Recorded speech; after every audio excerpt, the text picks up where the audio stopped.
Good morning, Wedgewoodians. We are so happy you are here. And this is our last service that will be all online. Next Sunday, we will be on Zoom, but we will also be in person back at the Enclave. And we are so excited. And I am especially excited and celebrating today because this means I don't have to screen share anymore. Screen sharing stresses me out. I'm old and technology is inhibiting, and I've gotten through it, and I finally learned to do it now that we're going back to in person. But I am celebrating today, and Liz is doing it today. So I'm done with screen sharing. That's a celebration for me. But welcome, and we hope to see you all in person next Sunday. We are so glad you are here with us today. And now Liz has some announcements. Thanks, Melba. All right, so good morning, everyone. We have just a few announcements and upcoming events today. As Melba just said, next week is the day. We are counting down to May 1st for our regathering. We are so excited to be offering in-person services again. We will have Zoom available for folks who are not able to attend in person if you'd like to attend virtually. And we're going to try to continue that format going forward. So there's always going to be a hybrid option. But we will be at the Enclave at 11 a.m. for service, and we are so excited to have you. If you are planning on attending the regathering, please RSVP using the link on our Facebook page, the link in the chat, the link on our website as well. I posted it in a few different places. And we're asking folks to RSVP because we are doing boxed lunches from Your Custom Catering. We're so excited to support a wonderful local business who makes just absolutely delicious food. And so we need an accurate head count of everyone we expect to be there so we can make sure to have enough food. So please RSVP if you plan on attending. And next Sunday, in addition to our regathering, we're going to be having our first water ceremony of many, many years. We're so excited to bring this tradition back. So please bring a sample of water from home or another place that is just really special or meaningful to you. We're going to have a really special ceremony to honor water and the things that have happened in our lives. So yesterday we were at the Enclave getting things ready. We had the piano tuner come. We were hanging things up. We were planting, fresh, wonderful new plants in the planters out front. But there is more to be done. So if you are available next Saturday, April 30th at 10 a.m., please join us at the Enclave. We're going to be setting up the tables for the service on Sunday for the regathering. So come on out and join us. And the following Sunday will be Mother's Day on May 8th. And so we're going to have a special open mic. Every once in a while, we like to do an open mic service at Wedgewood, which I think is a really cool thing. And it's very unique to us. And we love to use this time, especially on Mother's Day, to remember the nurturers and protectors that come from, all genders and all gender identities. So it doesn't have to be someone who identifies as a woman or a female person. It could be anyone who has just had a huge impact in your life. So if you have a hero, if there's a story about someone who has had a huge impact on you, we really want to think outside of the box on this. So please come prepared, and we can't wait to hear some wonderful stories. And our community garden is doing really, really well. It made it through the last frost from earlier this week. I was there just the other day watering, but if you would like to help us water, we definitely need you. We've got some stuff in the ground that will hopefully in a few weeks be ready to start harvesting for the food pantry. So if you're interested in helping us out, watering takes 5 minutes. The hose and the spigot are right in front of our plots, and we just need someone to give them a good soak every few days at the community garden. So if you're interested in helping out with that, please reach out to us. And our community garden itself, our community food pantry, continues to, need assistance with donations. If you are able to donate any of the items listed, we can definitely use them, especially with inflation. things really don't stay on the shelves very long. And so any little bit helps. Our next social justice book club meeting will be in May 5th, I believe, at 7 p.m. They will be getting, they'll be getting to study the essays of Audre Lorde, and you don't need to actually purchase anything. The church will provide those readings. So if you'd like to participate, please reach out to the church and we'll make sure to get you squared away. And connect with us. We are on various social medias, Facebook, Instagram. We have a website that I keep up to date. And if you can also email us or call us, we are here to connect with you. And remember that we have a newsletter as well that we try to keep updated with all sorts of Wedgewood events, as well as events in the larger community. So if you'd like to sign up for that, please reach out to the church. You can also sign up via the link on our website.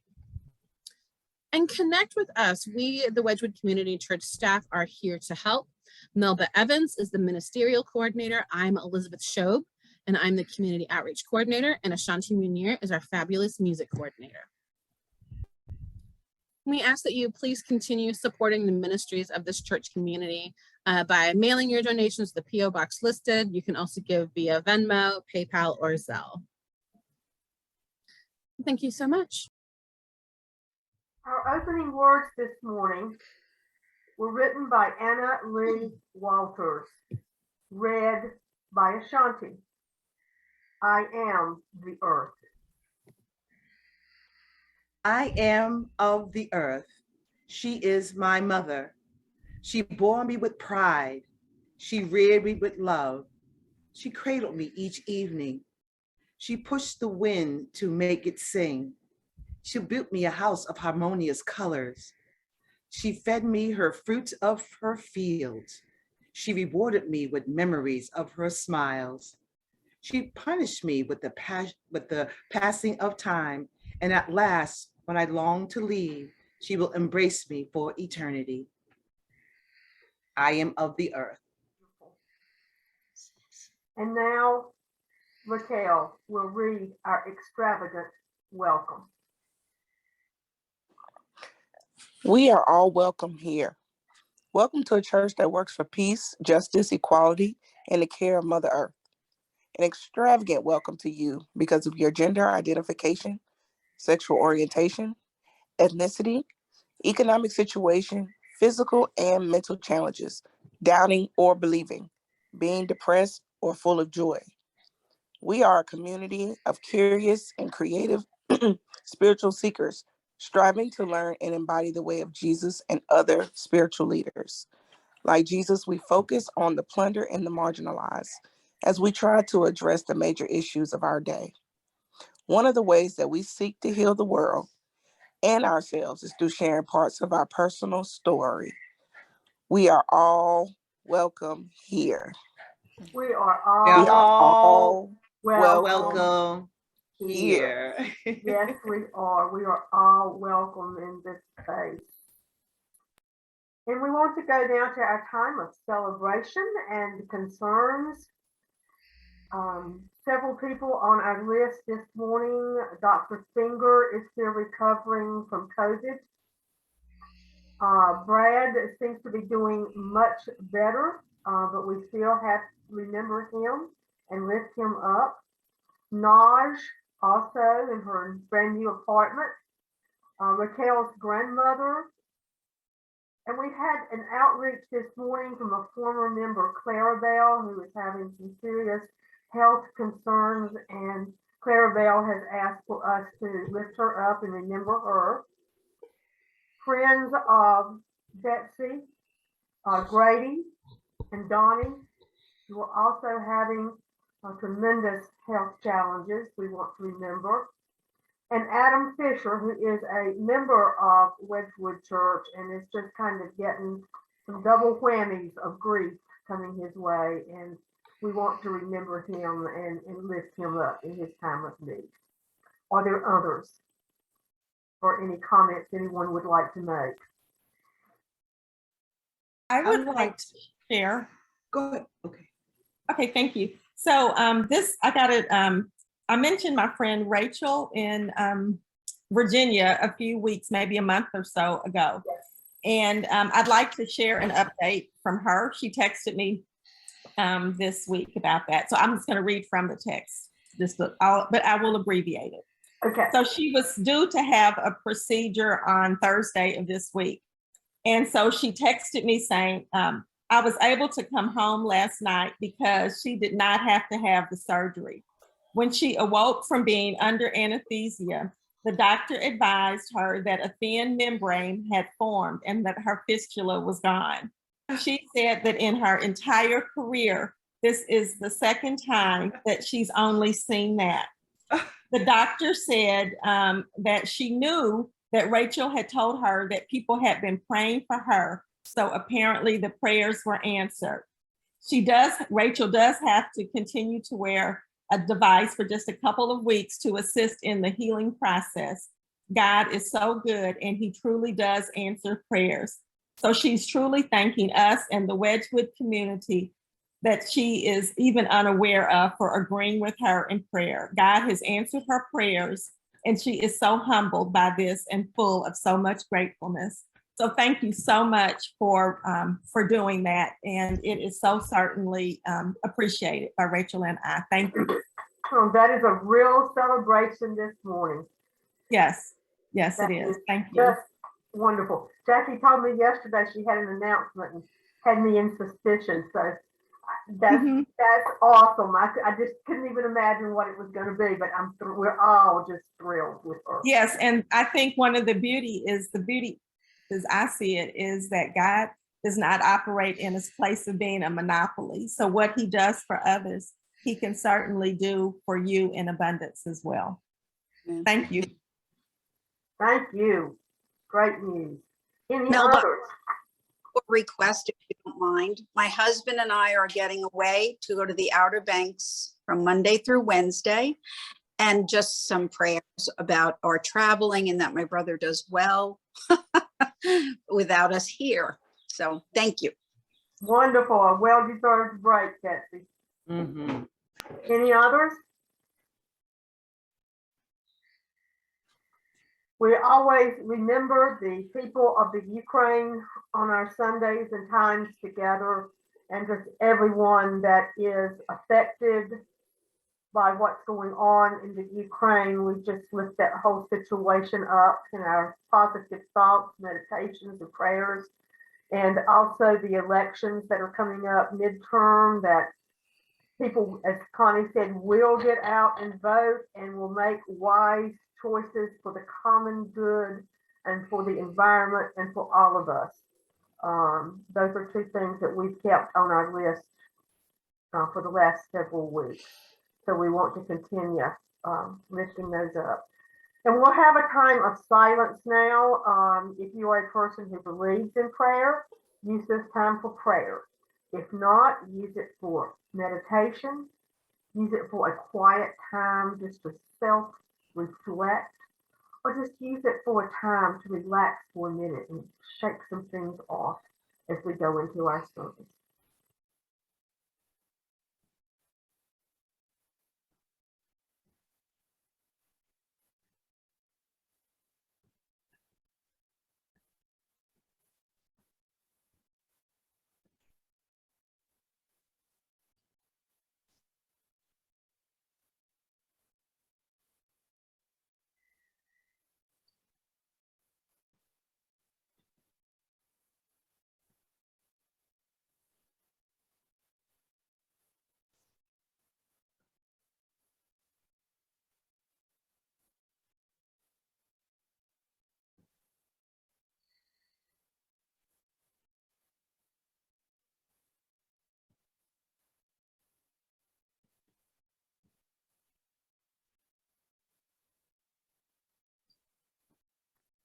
Amen. And now our moment for all ages.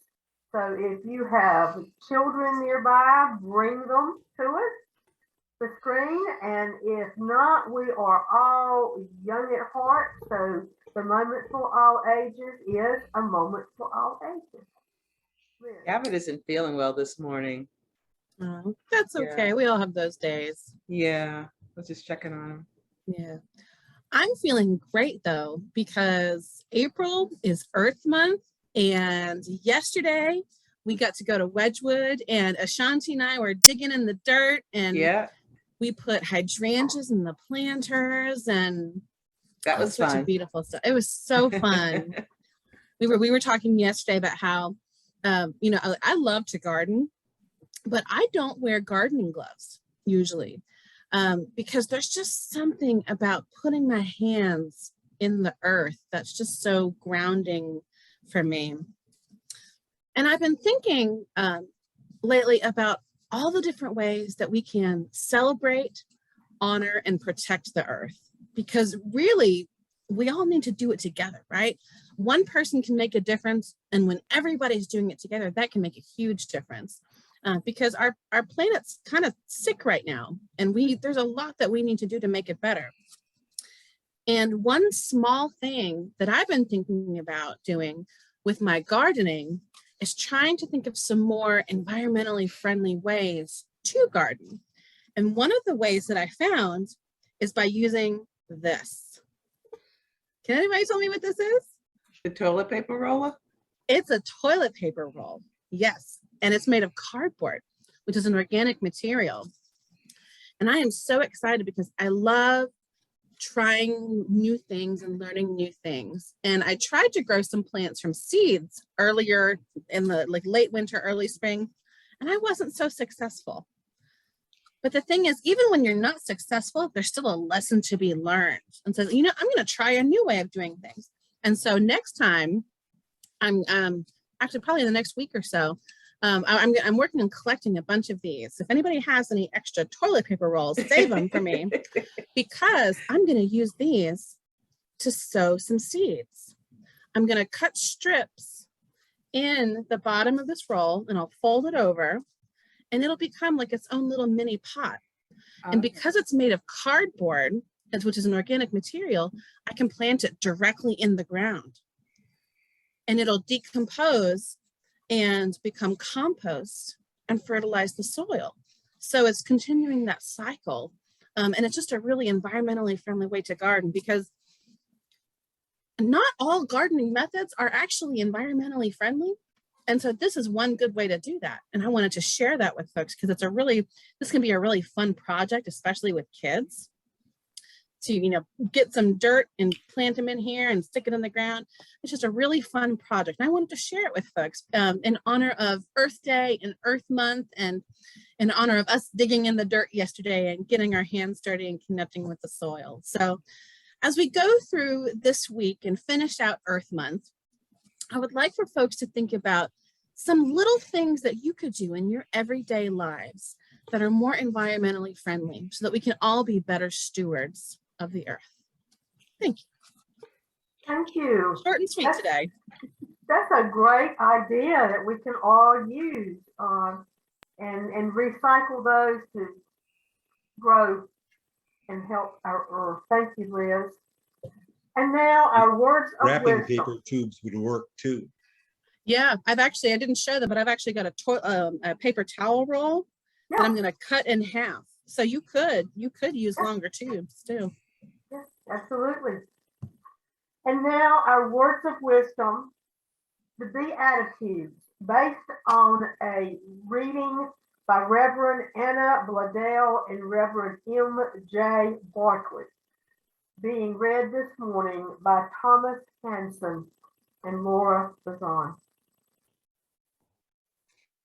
Blessed are we when we treasure the wisdom of the earth and reverence all created things as sacred. Woe to us when losses of profit are considered more costly than losses of habitat, health, or home. Blessed are we when our daily actions and interactions align with dreams for collective flourishing and pattern our days moving through the world gently with gratitude. Woe to us when we privatize natural resources, when we hoard and steal the gifts of the land. Blessed are we when our grief propels us toward protection of the earth and our wild love for the world motivates our every dream. Woe to us when we cross the boundaries of the earth, when we continue to push, extract, and consume the earth's bounty in willful refusal of the glaring devastation. Blessed are we when we remember we're we, not me or us and them, bound to each other and holding and being held in the web of life. Woe to us when we do not choose solidarity, when we protect ourselves at the expense of others. Climate justice must be gender justice, must be racial justice, must be disability justice, must be a matter of leaving all domination behind. May it be so. May it be so. And now it is my pleasure to introduce our guest speaker all the way from Colorado, Aruna, and I'm going to let her tell you the story of her name. But we are so happy that you are here with us today. Hello, Wedgewood community. My name is Aruna Dhammadhira, and I used to be a monastic nun who knew Aya Sudama, who spoke with you at a previous occasion. So I was really grateful to hear from Melba to invite me here to be with all of you today. So I'd like to share with you some reflections on We Are Nature as a celebration of Earth Day. My aim is to show that we are intrinsically connected with nature, and that by waking up to this reality, we can learn to participate in or co-create a healthy system rather than one that produces suffering for ourselves and other beings. So to begin with, I'd like to ask you, what do you think of when you hear the word nature? Maybe you think of your favorite vacation spot in the mountains, or alongside a river, or at an unspoiled seaside. Or maybe you think of fires, floods, and hurricanes that are getting more and more destructive each year, bringing hardship to many. Most people talk about nature as being a force outside themselves. We use the phrase going into nature as though it is separate from ourselves, or separate from the cities and towns we live in, separate from the highways and the bus stations, separate from the houses, the jobs, and the children. For many people, nature is a playground that catapults them out of the dullness of ordinary life. There we can explore new territories, find adventure, take risks, and feel our aliveness in a more tangible and immediate way. No matter how it's defined, why do we feel drawn to nature? I'd like to invite you to pause and reflect on an occasion when you spent time in nature as a child. Take a moment to recollect the feeling you had. Maybe you were climbing trees, discovering a vacant lot at the edge of town, or wandering through the woods. Whatever your experience might have been, can you imagine taking a child, maybe your own grandchild, to see this same place today? Would it still be there? How might it have changed? Nature invites us to relax and places few demands on us.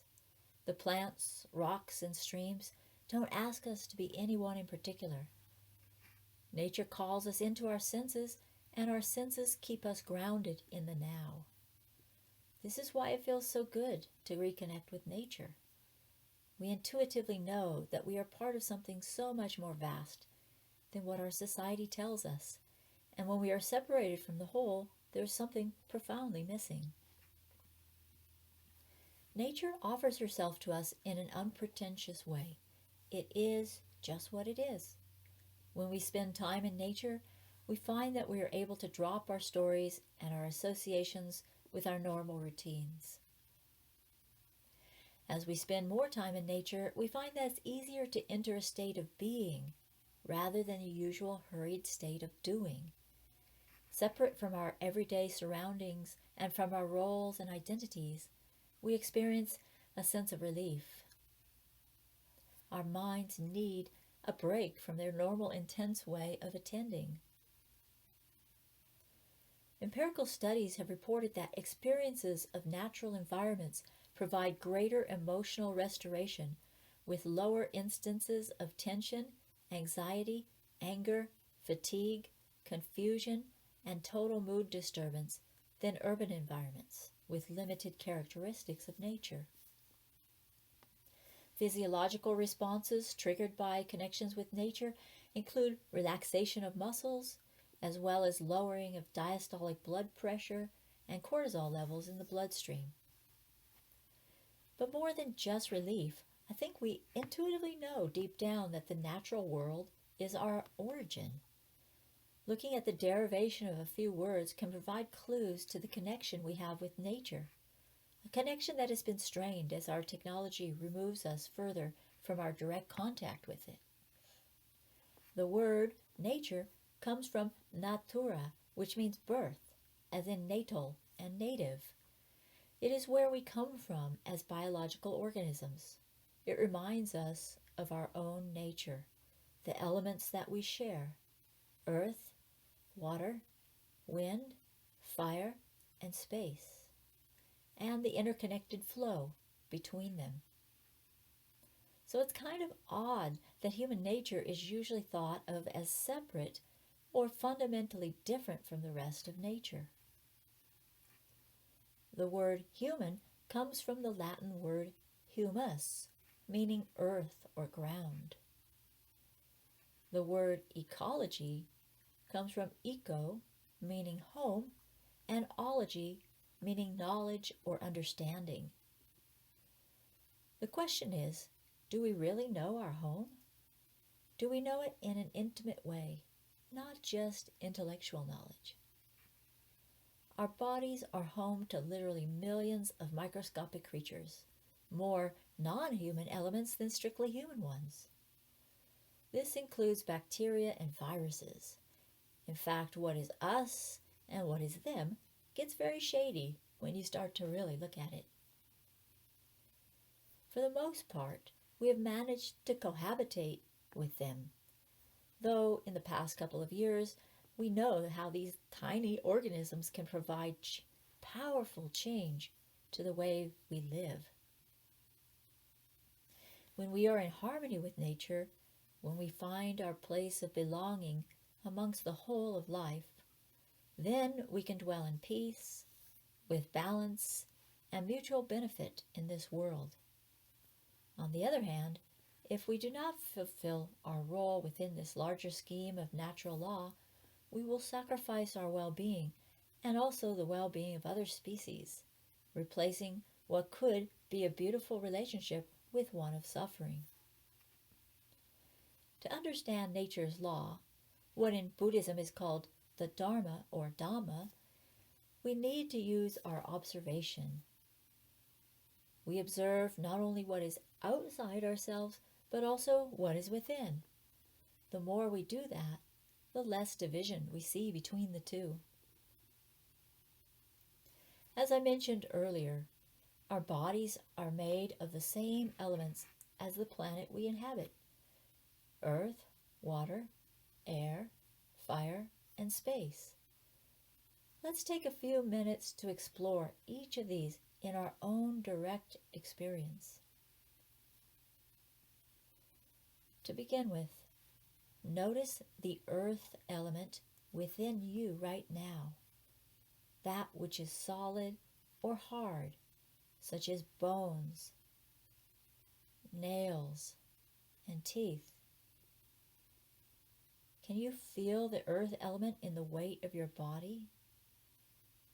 The sense of resting in your chair as you are supported and held? The way gravity keeps our skin close to the skin of the earth. At the end of our lives, we know that this body will return to the earth. A few handfuls of ashes, or maybe we'll opt to become part of a compost pile. Next, notice the water element within you right now. The saliva in your mouth, the wetness in your eyes, perhaps some perspiration on your skin. Just like rivers and streams, our veins display a similar pattern of carrying nutrients throughout our body. Our bodies are said to be about 2/3 water, and we cannot live very long without it. Water moves through us as we drink and excrete. Fluids lubricate our joints, and when we dry up, we become stiff and brittle, eventually immobile.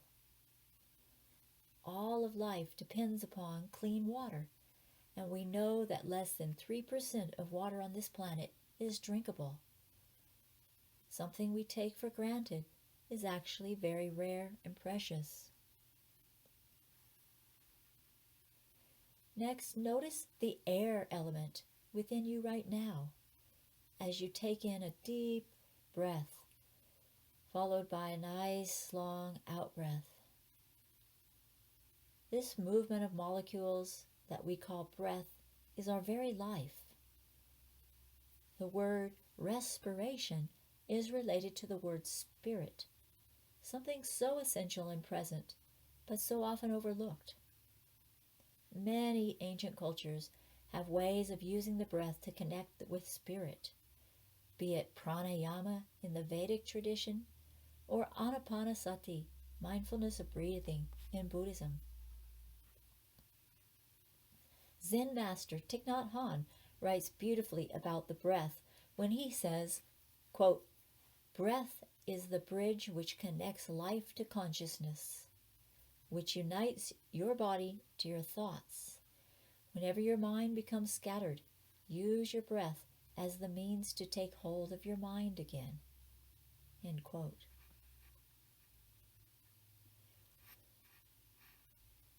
Next, notice the fire element in your body right now. Where do you feel heat or the lack of heat in your body? Some parts of your body may feel warm and other parts might feel cold. As we eat food, our body metabolizes calories, which are units of energy producing heat.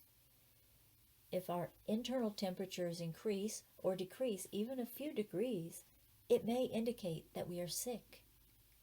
Just like the planet, our body needs to maintain homeostasis in order to be healthy.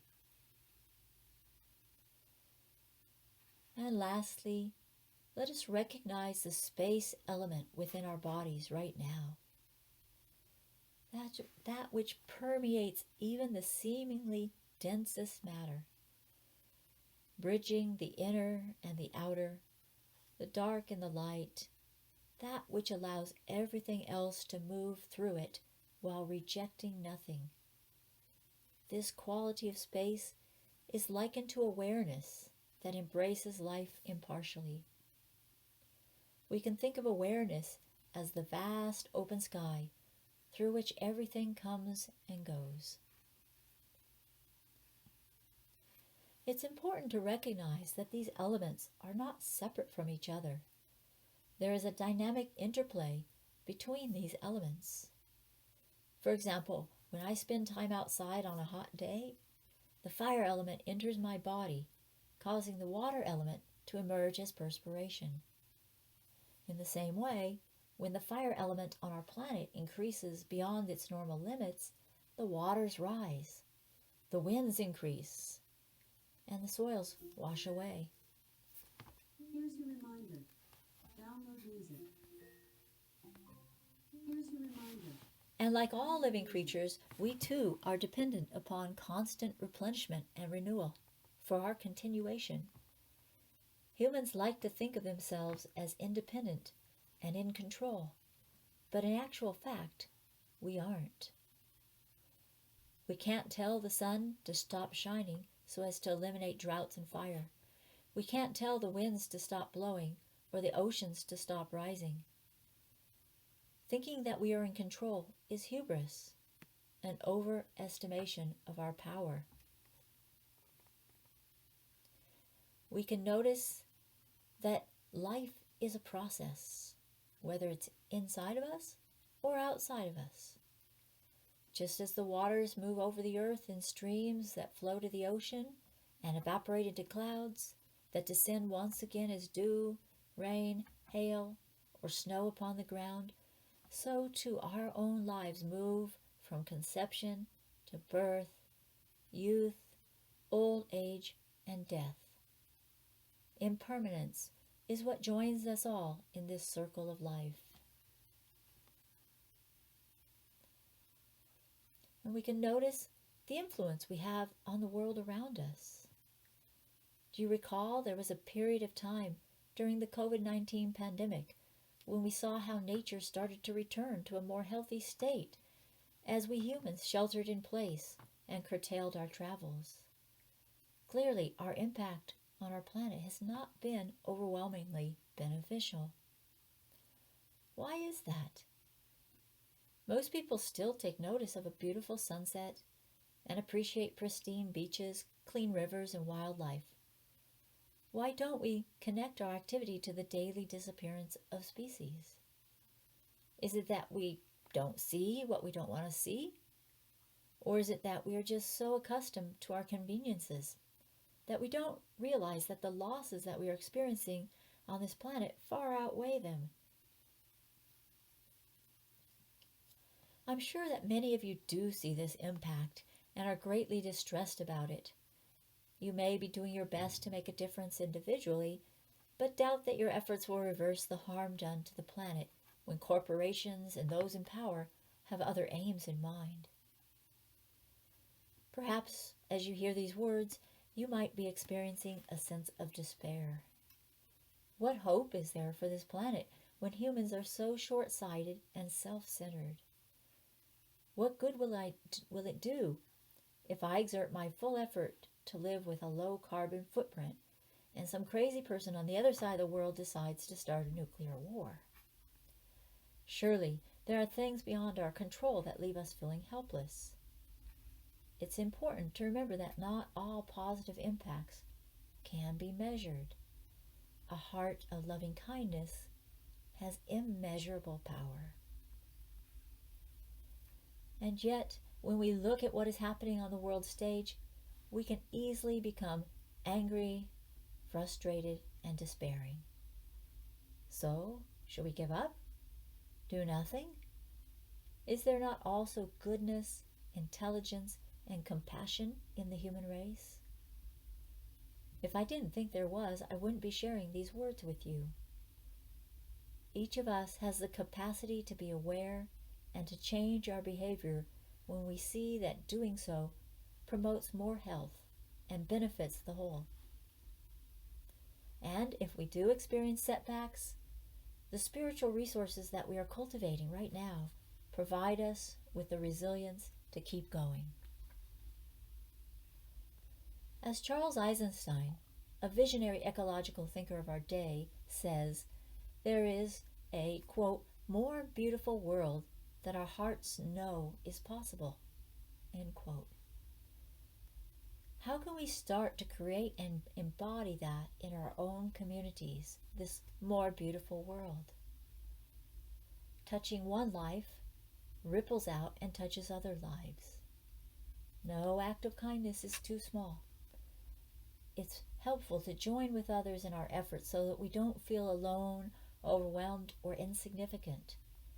We need encouragement from others to help to sustain our energy as we continue our work. This is a reminder. Put the headphones in. This is a There are some reminder. who think Get the that headphones technology in. will save us from the mess we got ourselves in. Well, I can see the usefulness of technology. We're using it right now to connect. I also know that it's still an extractive industry, requiring energy and resources that are limited. In addition to that, if we depend solely on electronic devices for our connection, we will miss out on some essential aspects of what it means to be human.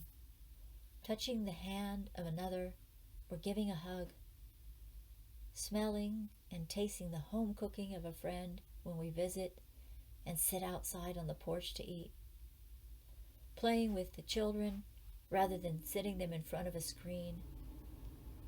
I'm afraid that the loss of connection this younger generation is experiencing will have a profound impact on how we move forward in healing this planet.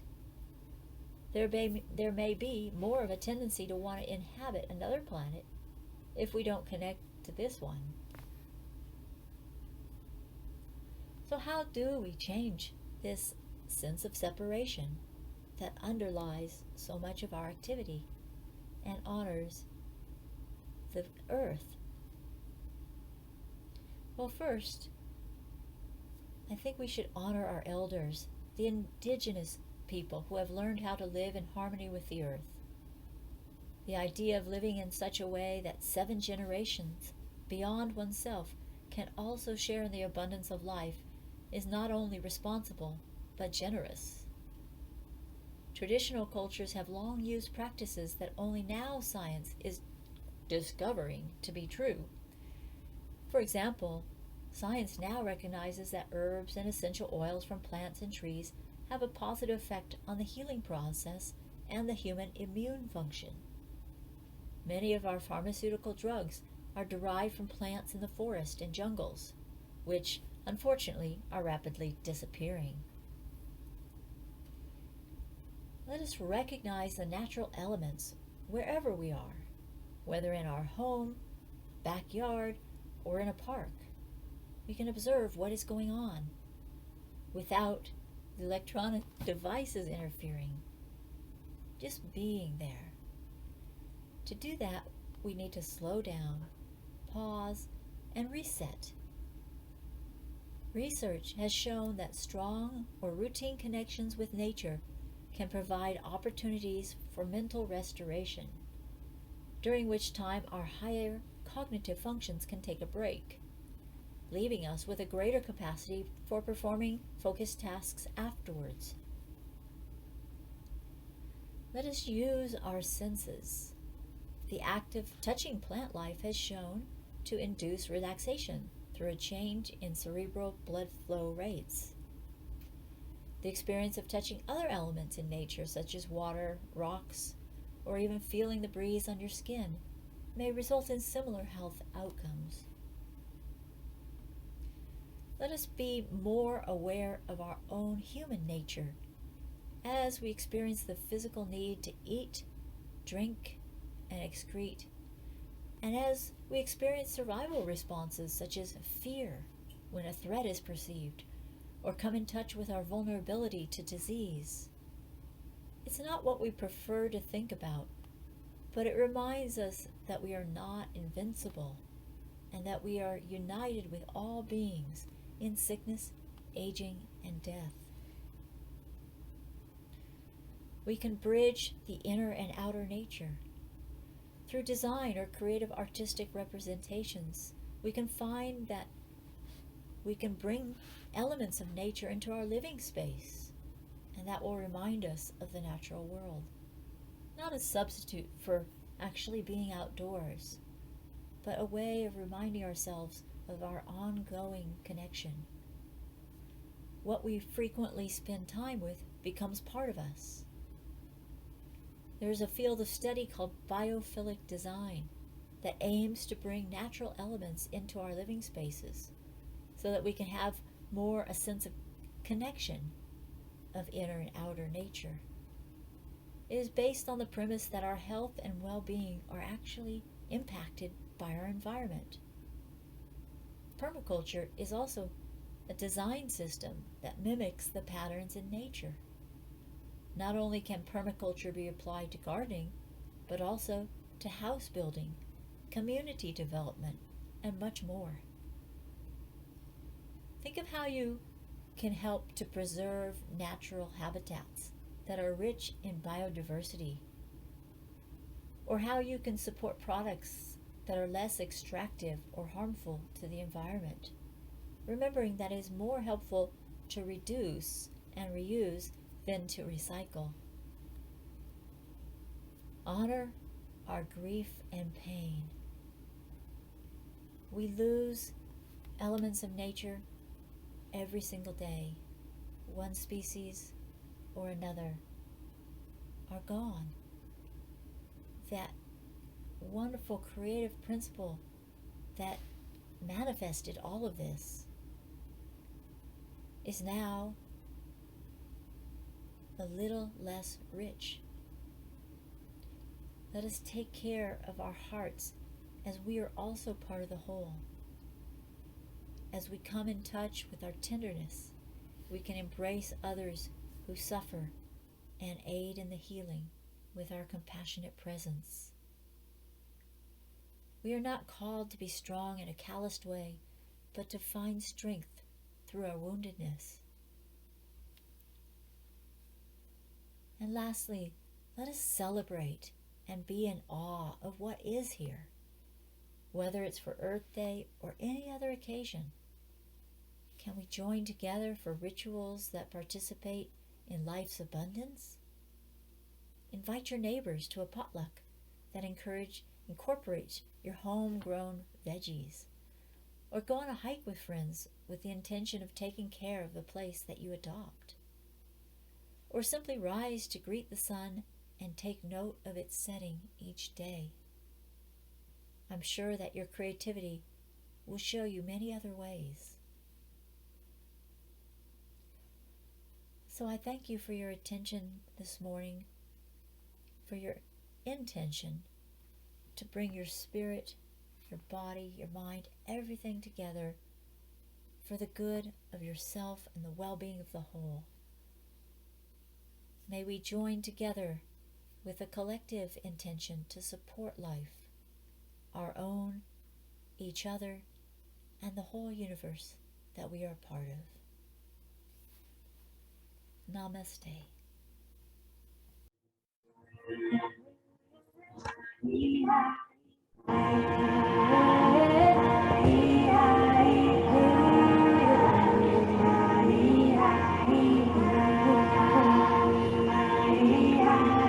Listen to the animals, listen to the trees, listen to the spirits of the earth, begging us please. Stop listening to breathe. Listen to the rivers, listen to the sea, listen to the spirits of the deep, begging us please. Stop listening to breathe. She sent the droughts to warn us. She sent the storms to slow us. But we don't listen.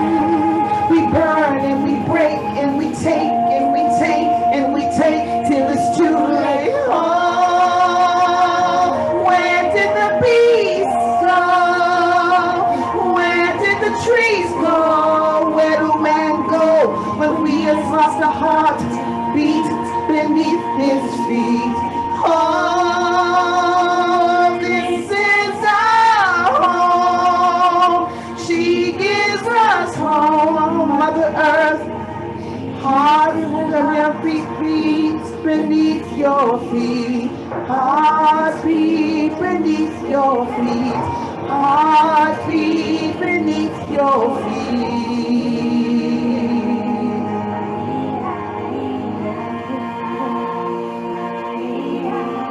Listen to the animals, listen to the trees, listen to the spirits of the earth, begging us to leave. Stop listening to breathe. Listen to the rivers, listen to the sea, listen to the spirits of the deep, begging us to leave. Stop listening to breathe. Listen to the animals, listen to the trees, listen to the spirits of the earth, begging us to leave. Stop listening to breathe. Listen to the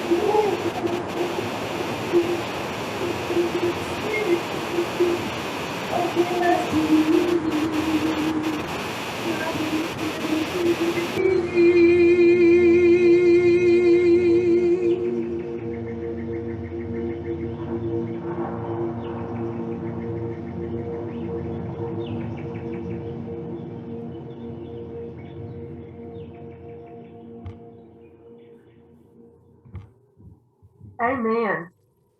Listen to the earth. Listen to the earth. And now our closing. In gratitude to our Creator who has spread the earth as an abode and fashioned the sky as a canopy for all living species, and crowned us as guardians to care, protect, and preserve. We are of the earth. We are nature. May we walk gently together upon this earth. Amen. Ashe.